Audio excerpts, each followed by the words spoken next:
여러분들의 삶이 되시길 바랍니다. 우리 옆 사람들과 이렇게 한번 인사하겠습니다. 이곳이 하나님의 은혜의 자리입니다. 바로 이곳이 하나님께서 함께 하시는 은혜의 장소가 되시길 바랍니다. 미국 지방에 사는 한 소년이 있었습니다. 어느 날 철길을 따라 학교를 가는데 간밤에 내린 폭우로 인해서 이 철도에 이제 철도가 어느 정도 끊겨서 그 철도가 이어지지 않게 되었습니다. 그것을 본 이 소년이 마음에 어려움이 있었습니다. 왜냐하면 조금 있으면 기차가 지나갈 텐데 그 철도가 끊어졌기 때문에 그 기차에 탄 많은 사람들이 어려움을 당할 것을 생각할 때 그 마음속에 이 기차를 멈춰야 되겠다라는 그 생각으로 온통 찼습니다. 그러나 방법은 좀처럼 떠오르지 않았고 기차가 지나갈 시간은 점점 다가왔습니다. 이 소년은 급기야 자기의 셔츠를 벗고 또한 책가방에서 작은 칼을 꺼내서 자신의 그 허벅지를 찔러서 그 셔츠에 피를 묻히기 시작했습니다. 그리고 그 소년은 그 셔츠와 피를 묻힌 그 빨간 셔츠를 가지고 기차가 오는 그 기차를 향해서 흔들기 시작했습니다. 여기 철길이 잘렸으니 멈추시오, 스탑 스탑 하면서 소리를 계속 질렀습니다. 멀리서 그 기차를 운전하던 기관사가 그 소년의 손짓을 보고 금방 알아차리고 그가 계속해서 그 기차를 이제 멈추기 시작했습니다. 이제 하나님의 은혜로 이 기관사가 기차를 그 소년 앞에서 멈춘 후에 그 기차에 내려가 봤더니 그 일을 위해서 그 피를 흘렸던 소년이 피를 너무 많이 흘려서 그곳에 쓰러져 있었습니다. 그를 안고 가려고 했지만 이미 그 소년의 숨은 거둔 후였습니다. 승객들은 이 사실을 알고 그 기관사와 함께 그 소년을 안고 눈물을 흘리면서 이 소년의 피로 인해서 우리가 살았구나 라고 하면서 그들의 죽음을 슬퍼했습니다. 그런데 그 소년이 가지고 있던 그 책가방 속에는 신약 성경 한 권이 들어 있었습니다. 바로 그 신약 성경에 나와 있는 한 알의 밀이 땅에 떨어져 죽음의 많은 열매를 맺듯이 그 소년의 흘린 피를 통해서 그 수백 명의 그 승객을 살리는 놀라운 하나님의 역사가 일어나게 되었다는 것입니다. 우리가 살고 있는 이 자리가 바로 예수님의 그 십자가의 보혈의 그 피로 인해서 우리가 이 자리에 앉을 수 있는 은혜의 자리라는 것입니다. 그러므로 우리는 날마다 주님의 그 십자가를 기억하면서 날마다 이 자리가 주님의 피 뿌린 그 은혜의 자림을 기억하고 날마다 주님의 은혜에 감사하시며 살아가시는 여러분들의 삶이 되시길 바랍니다. 오늘 본문을 통해서 이 은혜가 무엇이고 이 은혜의 자리가 무엇이고 우리가 이 은혜의 자리에서 하나님의 그 사랑을 베풀 때 하나님께서 우리를 어떻게 그 날개 아래 은혜의 날개 아래 인도하시는지 오늘 본문을 통해서 살펴보겠습니다. 먼저 은혜의 날개 아래 사는 인생은 하나님의 은혜를 사모함으로 은혜를 간구하는 인생입니다. 예수님은 하나님의 그 사역을 감당하실 때 매일매일 새벽 미명에 일어나 하나님의 은혜를 구했습니다. 다시 말해서 예수님이 가지고 있는 그 능력과 또한 하나님의 힘으로 그것을 이루지 않고 자기의 계획대로 이루지 않고 오직 하나님의 은혜를 간구하면서 그 하나님의 은혜가 예수님의 그 사역에 함께하기를 예수님은 날마다 하나님 앞에 구했다는 것입니다. 예수님조차도 자신의 힘과 능력과 실력으로 사역을 감당하신 것이 아니라 그 하나님의 은혜와 또 하나님의 은혜로 인도함을 받기 위해서 하나님의 은혜를 구했다는 것입니다. 오늘 2절에 보시면 모압 여인 이 룻이 나옵니다. 그런데 이 룻이 하나님께서 주신 그 은혜를 구하고 있는 모습을 우리가 볼 수 있습니다. 2절에 보시면 모압 여인 룻이 나오미에게 이르되 나로 밭에 가게 하소서. 내가 네게 은혜를 입으면 그를 따라 이삭을 주겠나이다. 나오미가 그에게 이르되 내 따라 갈지어다 라고 그렇게 말하고 있습니다. 여러분들, 룻이 베들레헴에 도착했을 때 그에게 변한 것이 아무것도 없었습니다. 그런데 이 룻이 이제 나오미에게 이야기하기를 내가 은혜를 입으면 이삭을 주겠나이다 라고 그렇게 은혜를 구하고 있는 룻의 모습을 우리가 볼 수 있다는 것입니다. 그런데 신기하게도 이 은혜는 무엇을 따라 오냐면 하나님의 말씀을 따라 온다는 것입니다. 레위기서 19장에 보시면 너희 땅에 곡물을 벨 때에 너는 밤 모퉁이까지 다 거두지 말고 너희 떨어진 이삭도 줍지 말라라고 그렇게 말씀하고 있습니다. 다시 말해서 이스라엘에 하나님께서 법을 주셨는데 가난한 사람, 나그네, 타국인, 이방인을 위해서 이삭을 줍지 말라라고 그렇게 명령을 하셨습니다. 다시 말해서 지금 이 룻이 있는 이곳에 보리 추수를 하는 계절인데 그 보리 추수를 할 때 추수를 하다 보면 이삭이 떨어집니다. 그런데 그것을 줍지 말라는 것입니다. 누구를 위해서요? 가난하고 나그네와 이방 사람들 위해서 그것을 주어서 생계를 유지할 수 있도록 은혜를 베풀라고 성경에 말씀하셨다는 것입니다. 그래서 이 룻은 나오미를 통해서 이 하나님의 말씀을 들었습니다. 그가 이제 생계를 유지할 수 있는 방법이 있는데 율법에 기록한 대로 추수할 때 하나님께서 이삭을 떨어뜨려 주셔서 그것을 주어서 생계를 유지할 수 있게 하셨다는 하나님의 말씀을 듣고 그가 믿음으로 하나님 앞에 은혜를 구하고 있다는 것입니다.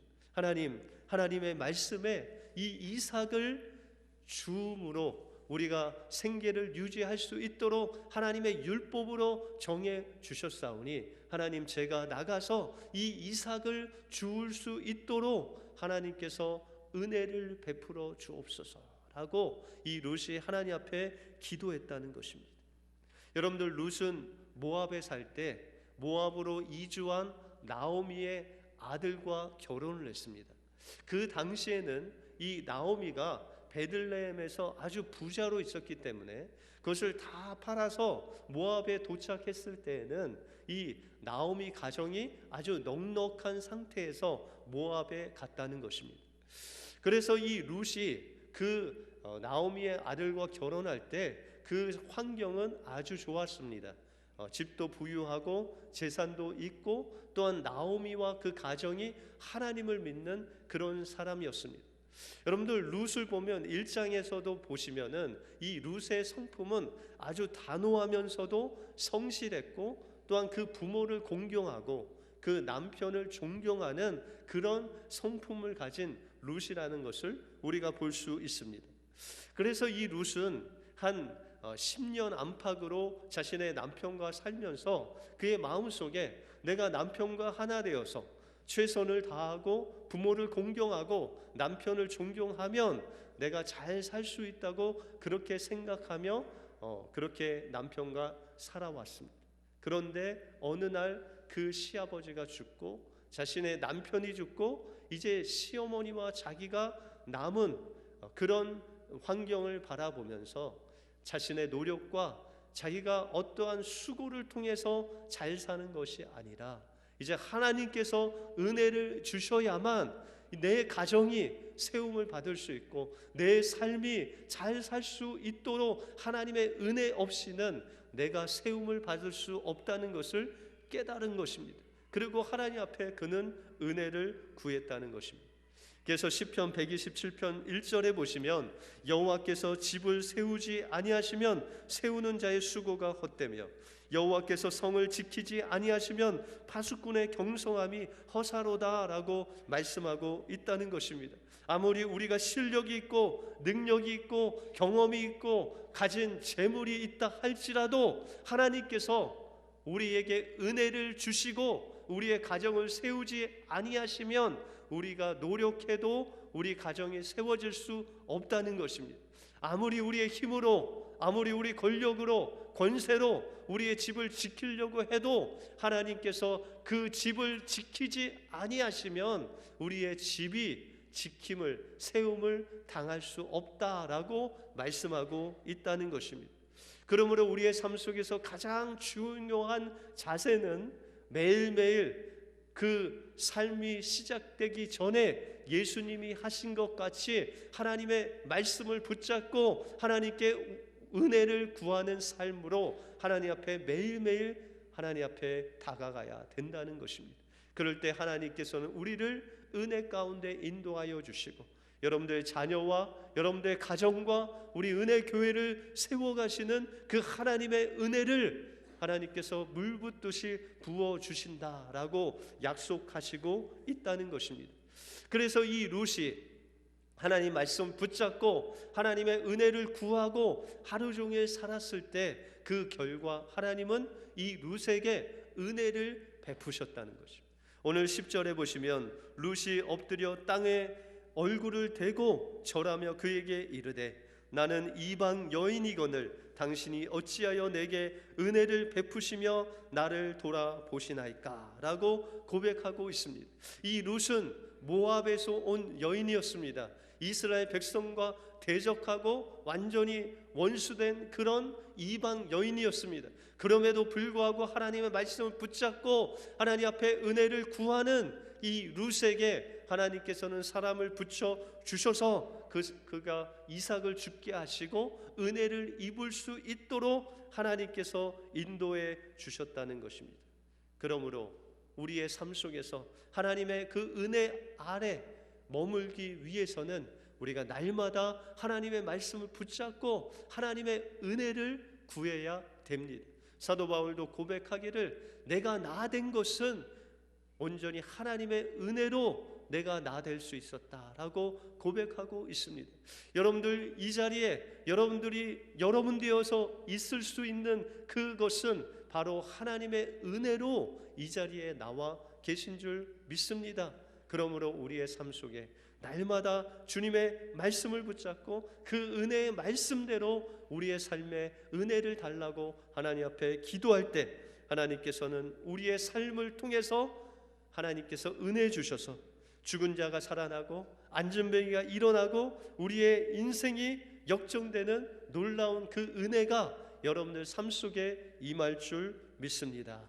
오늘도 하나님 말씀 붙잡고 하나님의 그 은혜를 구함으로 한 걸음 한 걸음 나가심으로 하나님의 은혜 아래 주님께서 예비하신 그 은혜를 누리시는 여러분들의 삶이 되시길 주님의 이름으로 축원드립니다.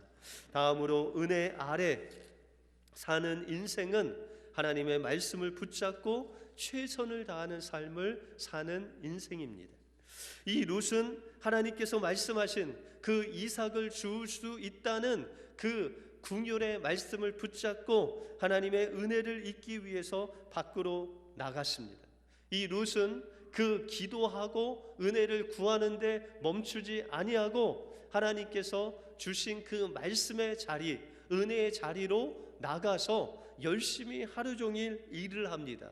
오늘 7절에 보시면 그의 말이 나로 베는 자를 따라 단 사이에서 이삭을 죽게 하소서 하였고 아침부터 와서는 잠시 집에서 쉰 외에 지금까지 계속하는 중이니이다 라고 말하고 있습니다. 보아스가 그 사환에게 그 룻이 누구냐고 묻습니다. 그리고 그 룻이 오늘 어떻게 이곳에 왔느냐고 묻습니다. 그랬더니 이 룻이 사환에게 와서 내가 이삭을 죽게 해달라고 구한 이후에 아침부터 지금까지 잠깐 집에 다녀온 이외에는 지금까지 열심히 일을 하고 있습니다 라고 그렇게 이야기하고 있습니다. 여러분들 룻이 왜 잠시 집에 갔다 왔을까요? 그 집에 있는 그 나오미 시어머니를 봉양하기 위해서 잠시 그에게 가서 식사를 차려주고 와서 아침부터 저녁까지 룻이 최선을 다해서 이삭을 줍고 있는다는 것입니다. 여러분들, 룻은 하나님의 은혜를 구한 다음에 그가 게으르게 있지 아니하고 하나님께서 주실 은혜를 바라보면서 그 하루 종일 그 은혜의 자리에서 열심히 일을 했다는 것입니다. 그래서 사도 바울은 성도들에게 이야기하기를 너희가 일하지 아니하면 먹지도 말라라고 그렇게 이야기를 했습니다. 우리가 부지런히 일한다는 것, 하나님께서 주신 자리에서 열심히 일한다는 것 하나님의 뜻이라는 것입니다.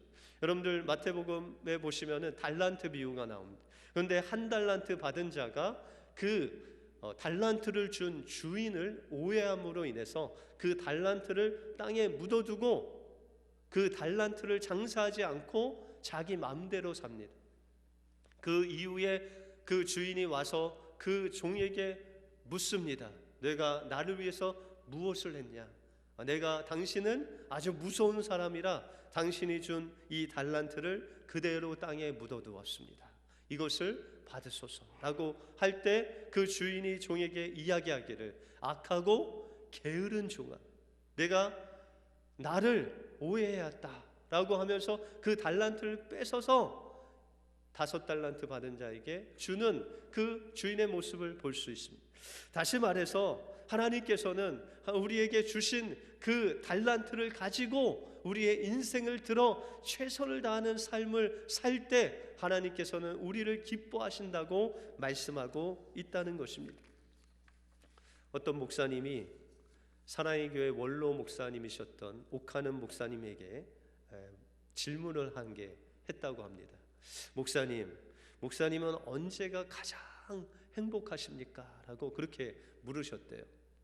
그래서 그 목사님은 이 옥 목사님한테 물으면서 분명히 그 옥하는 목사님이 성도들이 부흥되고 하나님의 말씀으로 양육되어서 헌신된 그 성도들이 수많은 성도들을 볼 때 가장 행복할 것이다 라고 그렇게 생각을 했답니다. 그런데 옥하는 목사님이 말씀하시기를 하나님께서는 내가 죄인임에도 불구하고 정말 죽을 수밖에 없는 나를 들어서 그 거룩하고 위대한 하나님의 말씀을 전하는 그 자리에 서게 하신 때, 그때가 나는 가장 행복합니다 라고 그렇게 이야기를 하는 겁니다.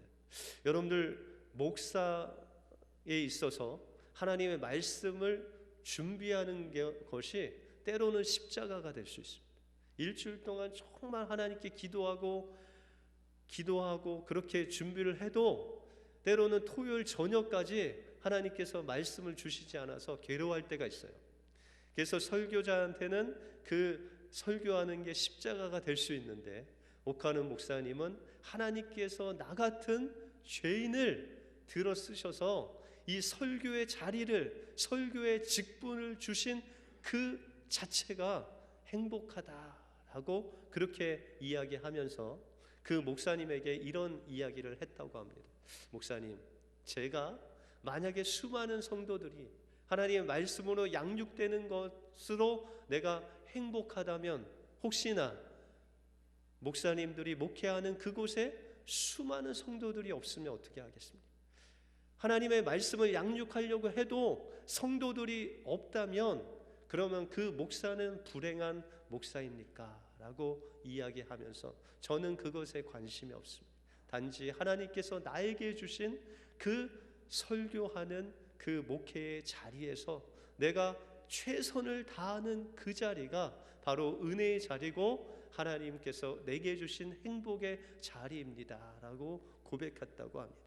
여러분들, 우리에게 각자에게 하나님께서는 여러분들에게 자리를 주셨습니다. 은혜의 자리를 주셨습니다. 학생에게는 공부의 자리를 주셨고 또 직분자에게는 그 직분의 자리를 주셨습니다. 또 믿는 자들에게는 믿음의 자리를 주셔서 그곳에 있을 때, 그곳에서 우리가 하나님을 바라보고 최선을 다할 때 하나님께서는 그곳에 은혜를 부어주셔서 여러분들을 하나님으로 인해서 행복하게 만드실 줄 믿습니다. 우리가 서 있는 그 자리, 그 자리가 은혜의 자리임을 기억하고 하나님 앞에 최선을 다하심으로 하나님의 은혜의 날개 아래 머무시는 여러분들의 삶이 되시길 바랍니다. 마지막으로 은혜의 날개 아래 사는 인생은 사람을 귀하게 여기고 하나님께서 베푸신 그 은혜를 나누어 주는 인생이 되어야 됩니다. 하나님은 은혜를 구하고 성실하게 하나님의 말씀대로 일하는 이 룻에게 은혜의 만남을 주십니다. 오늘 3절에 보시면 룻이 가서 베는 자를 따라 밭에서 이삭을 줍는데 우연히 엘리멜렉의 친족 보아스에게 속한 밭에 이르렀다라고 말씀하고 있습니다. 여러분들 하루를 시작할 때 하나님의 말씀을 붙잡고 그 말씀이 어떻게 이루어질지 모르지만 하나님 앞에 은혜를 구하며 살아갈 때 하나님께서는 여러분들의 자리에서 은혜의 자리에서 하나님께서 은혜 주실 그 포인트를 하나님께서는 때를 준비하고 계십니다. 그래서 이 3절에는 우연하게 룻이 일을 하면서 지나갔던 그곳이 바로 엘리멜렉의 친족이었던 보아스의 밭을 지나가는데 하나님께서는 4절에 보시면 마침 보아스가 그 자기의 밭을 방문했다라고 말씀하고 있습니다. 여러분들, 우리 믿는 자들에게는 우연이 없습니다. 우리는 하나님께서 주신 그 은혜의 자리에서 최선을 다할 때 하나님의 섭리가 있어서 하나님의 때에 하나님의 방법으로 사람을 붙여주시든지 또한 환경을 붙여주시든지 여러 하나님의 방법을 통해서 하나님께서는 은혜를 여러분들에게 주신다는 것입니다. 오늘 룻에게 있어서 하나님의 은혜는 보아스였습니다. 여러분들, 보아스의 이름의 뜻은 부호라는 뜻입니다. 부호라는 것은 부자라는 것입니다. 그런데 그 보아스는 인간이 만들어낸 부자가 아니라 하나님의 은혜가 만들어낸 부자였다는 것입니다.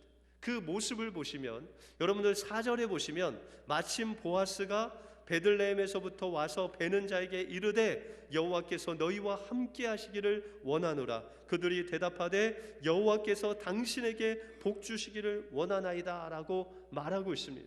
여러분들, 보아스는 엄청난 땅을 소유하고 있었습니다. 그런데 그 밑에서 일하는 사람들을 향해서 그 보아스가 이야기하기를 여호와께서 너희에게 복 주시기를 원합니다 라고 그렇게 외쳤다는 것입니다. 여러분들, 주인이 그 종들을 좀 무시하고 야, 이렇게 빨리 일을 안 하냐라고 다그칠 수도 있고 또한 그 얼마나 일했냐고 그 양을 체크할 수도 있습니다. 그런데 보아스는 그런 부자가 아니라 하나님의 축복을 그 종들에게 나누어 주는 그런 부자였다는 것입니다. 그런데 신기하게도 그 4절 뒷부분에 보면 그 종들도 보아스를 보면서 축복하는 그런 모습을 볼 수 있습니다. 여러분들 어떻게 직장 생활 하시고 계십니까? 여러분들 섬기는 주인이 있습니까? 근데 그 주인이 여러분들 축복하고 여러분들도 그들을 축복하고 계십니까? 아니면 그 주인이 여러분들 볼 때마다 그냥 괴롭히십니까? 여러분들, 하나님의 그 은혜, 하나님의 은혜는 우리가 그 하나님의 축복으로 그들을 축복할 때 하나님께서는 그 축복을 통해서 우리를 은혜의 자리로 인도해 주신다는 것입니다. 이 보아스는 그 사람들을 배려할 뿐만 아니라 축복할 뿐만 아니라 또한 그 약자, 가난하고 약하고 이삭 줍는 그 사람 하나하나를 바라보면서 축복했다는 것입니다. 오늘 보아스가 그 이삭 줍는 사람들을 보니까 낯선 얼굴이 보였습니다. 그가 바로 룻이었습니다. 룻을 보면서 묻습니다. 5절에 보시면 보아스가 베는 자들을 거드린 사원에게 이르되 이는 네 소녀냐라고 묻습니다. 여러분들, 가난하고 이삭 줍는 사람을 그냥 볼품없이 그냥 흘려 보낼 수도 있음에도 불구하고 보아스는 그렇게 하지 않았다는 것입니다. 그가 비록 모압 여인이고 비록 이삭을 줍는 그런 연약한 처지에 있다 하더라도 그를 관찰하고 그를 보고 관심을 가지고 그에게 은혜를 베푸는 그 보아스의 모습이 바로 하나님께서 우리를 긍휼히 여기시는 하나님의 모습이라는 것입니다. 여러분들, 이 보아스가 어떻게 이런 은혜를 베푸는 사람이 될 수 있었습니까? 여러분들 보아스의 어머니가 누군지 아십니까? 보아스의 어머니, 라합입니다. 여러분들 라합은 여리고성의 기생으로 창기로 이 정탐꾼이 왔을 때 그들을 도와준 여인이었습니다. 다시 말해서 여리고성을 하나님께서 망하게 하실 때 정탐꾼을 보내서 그 여리고성의 어떤 그 모습을 살펴볼 때 하나님께서 이 라합을 만나게 하시고 라합이 믿음으로 고백을 합니다. 상천하지에 너희가 믿는 하나님 같은 분이 없으니 너희가 이 여리고성을 점령할 때 나를 기억해서 나와 내 가족을 구원하면 내가 너희를 숨겨주고 무사히 돌려보내겠다라고 그들하고 언약을 맺습니다. 그리고 이스라엘 백성들이 여리고성을 점령할 때 그 모든 사람들은 죽어 나갔지만 이 라합, 믿음으로 하나님을 믿음으로 나간 이 라합과 그 가족이 구원받는 놀라운 역사가 일어납니다. 이와 같이 보아스는 그 어머니 라합을 통해서 이방인으로서 여리고성에 죽을 수밖에 없었지만 하나님을 믿음으로 인해서 하나님의 은혜로 그들이 구원받은 그 가족에 속한 사람이 바로 보아스였다는 것입니다. 그러므로 이 보아스는 이 하나님의 은혜를 체험할 뿐만 아니라 이제 하나님께서 주시는 그 은혜를 나눠줄 수 있는 그 은혜의 자리에 서 있는 보아스의 모습을 볼 수 있다는 것입니다. 그래서 그는 룻에게 이야기하기를 12절에 보시면 여호와께서 내 행한 일을 보응하시기를 원하며 이스라엘의 하나님 여호와께서 그 날개 아래 보호를 받으러 온 내게 온전한 상 주시기를 원하노라 라고 말씀하고 있습니다. 하나님의 은혜를 베푸는 사람은 그 사람을 통해서 하나님의 은혜가 다른 사람에게 전달되는 놀라운 역사가 일어나게 된다는 것입니다. 그는 이야기하기를 여호와께서 내게 행한 일을 보응케 하시기를 원한다. 누구를 통해서요? 은혜 베푸는 보아스를 통해서 하나님의 놀라운 역사가 일어나기를 구하는 보아스의 모습을 볼 수 있다는 것입니다. 그러면서 이스라엘 하나님 여호와께서 그 날개 아래 보호를 받으러 온 너에게 상 주시기를 원한다고 축복하고 있습니다. 여러분들 그 날개 아래 보호를 받으러 온 룻이라는 것은 이스라엘 백성들이 홍해를 건널 때 하나님께서 그 물을 가르시고 이스라엘 백성들을 그 홍해를 건너게 하셨습니다. 그런데 성경에 보면 하나님께서 이 이스라엘 백성들이 홍해를 건넌 것은 바로 하나님의 날개 아래 어분같이 이스라엘 백성들을 업어서 그 홍해를 건너게 하셨다라고 말씀하고 있습니다. 바로 이것이 하나님의 날개 아래 거하는 자의 은혜라는 것입니다. 하나님께서 룻이 비록 어려운 환경 속에서 그 시므와 함께 이곳에 왔지만 하나님의 은혜 가운데 거함으로 인해서 하나님께서 룻을 날개 아래 품어주시고 그의 어려움을 완전히 통과할 수 있도록 하나님께서 은혜 주시기를 원한다라는 보아스의 고백입니다. 그런데 더 신기한 것은 이 날개 아래라는 그 단어가 그 보아스의 옷자락이라는 단어와 동일합니다. 다시 말해서 그 보아스의 옷자락에 들어가는 그 은혜를 룻이 얻게 됩니다. 그래서 나중에 그는 보아스와 결혼을 하고 그것을 통해서 다윗의 조상이 됩니다. 다시 말해서 이 보아스는 하나님 앞에 은혜를 베풀고 또한 룻은 하나님의 은혜를 구했을 때 하나님께서 그들을 이제 결혼시켜 주셔서 그들을 통해서 하나님의 믿음의 족보, 예수님의 족보를 잇는데 이 보아스와 룻을 그 속에 속하는 놀라운 은혜를 베풀어 준다는 것입니다. 여러분들 우리가 하나님의 그 은혜의 날개 아래 있을 때 하나님의 구원의 역사를 체험하게 됩니다. 하나님의 그 날개 아래 있을 때 하나님께서는 여러분들이 어떠한 환경 속에서도 여러분들 건져주시는 놀라운 하나님의 기적과 같은 그 은혜를 여러분들에게 베풀어 주신다는 것입니다. 그 은혜를 받기 위해서 우리는 날마다 하나님 말씀을 붙잡고 하나님의 은혜를 경험해야 됩니다. 그리고 하나님께서 보내주신 여러분들이 앉아있는 이 자리, 여러분들이 서 있는 그 자리가 하나님께서 인도하신 은혜의 자리라는 것을 기억하고 우리가 날마다 하나님 앞에 최선을 다해 충성스럽게 하나님 앞에 여러분들의 자리에서, 구역장이면 구역장의 자리에서, 구역원이면 구역원의 자리에서, 여러분들의 직분자면 직분자의 자리에서 우리가 최선을 다할 때 하나님께서는 여러분들을 주님의 날개 아래 어분같이 업으셔서 그 홍해를 건너게 하시고 그 어려움을 건너게 하시고 하나님의 그 은혜의 담비와 사랑을 여러분들의 삶에 물붓듯 부어 주실 줄 믿습니다. 이 하나님의 은혜가 여러분들의 삶 속에 이루어 주시길 주님의 이름으로 축원드립니다. 기도하겠습니다. 하나님 감사합니다. 룻이 하나님의 은혜를 붙잡고 하나님 앞에 간구했을 때 하나님께서는 그를 독수리 날개 어분같이 업으셔서 하나님의 은혜의 자리 아래로 인도해 주신 그 주님의 은혜에 감사를 드립니다. 하나님, 우리도 하나님의 그 십자가의 보혈로 인해서 은혜 받은 그 은혜를 다시 한번 기억하게 하시고 하나님, 늘 하나님께서 인도하시는 그 서 있는 자리가 하나님의 은혜의 자리임을 하나님 기억하게 하시고 그곳에서 우리가 최선을 다해서 하나님의 은혜를 간구하며 충성할 때 하나님의 날개 아래, 은혜 아래 머물게 하시는 그 은혜가 바로 우리의 것이 됨을 믿습니다. 하나님, 그 은혜로 한 주도 승리하는 우리의 삶이 될 수 있도록 인도하여 주시옵소서. 모든 것 주님께 감사드리오며 예수 그리스도 이름으로 기도하옵나이다. 아멘.